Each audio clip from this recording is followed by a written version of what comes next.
And half of those will actually visit a police office, or will adopt them.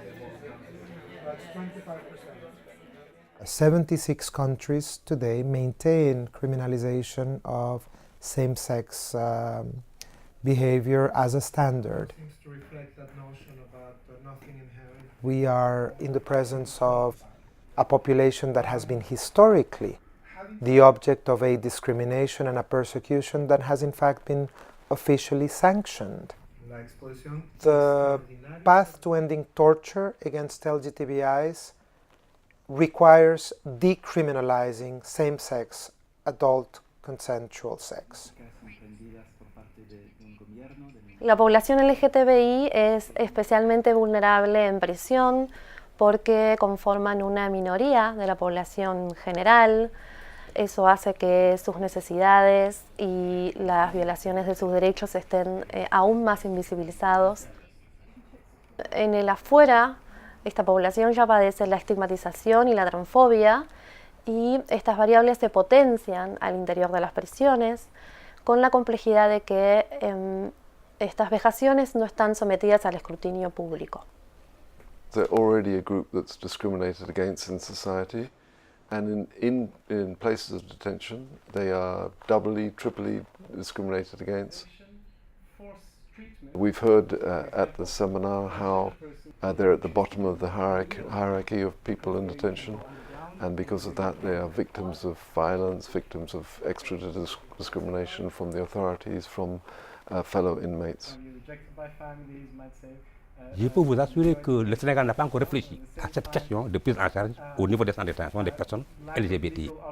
C'est la première fois, moi, que j'en parle, et je suis sûr qu'au niveau de notre pays aussi, on n'a pas parlé.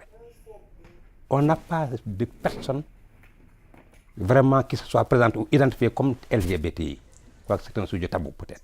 É a transfobia institucional, que se caracteriza através da não garantia ao respeito. What we're talking about when we're talking about trans people is people who, because of their gender identity or gender expression, may be more likely to have interacted with authorities in a negative way already.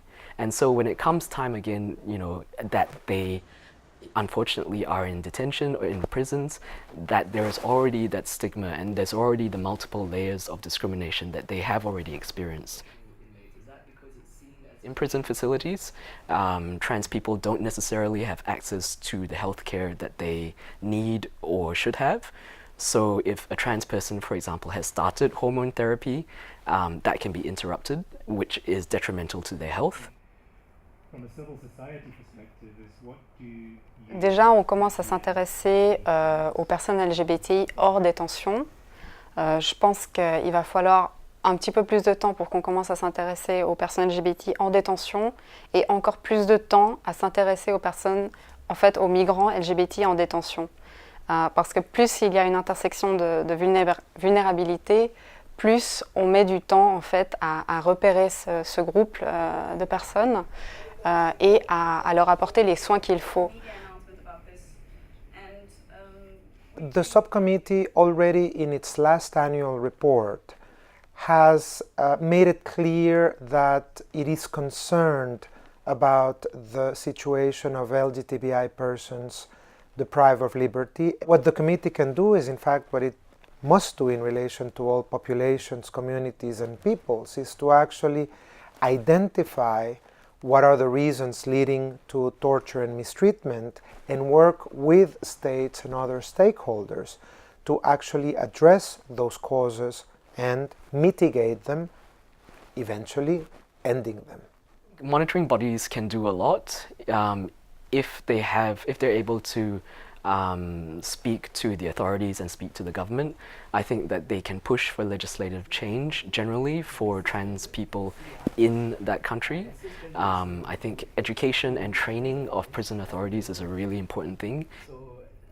The trans communities have started to use this. En Argentina se sancionaron recientemente leyes de vanguardia en materia de derechos humanos y población LGTBI. Sin embargo, aún no se operativizaron al interior de las prisiones. lo cual dificulta el acceso a los derechos por parte de la población.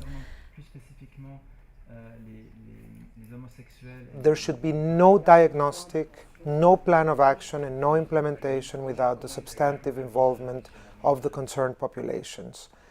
It is fundamentally important that we understand that there's enormous limitations to what we know. The trans movement has a wonderful motto, which is nothing about us without us. And I think we all should be very, very careful to respect that. Y cómo la población LGBTI es una población que por sus características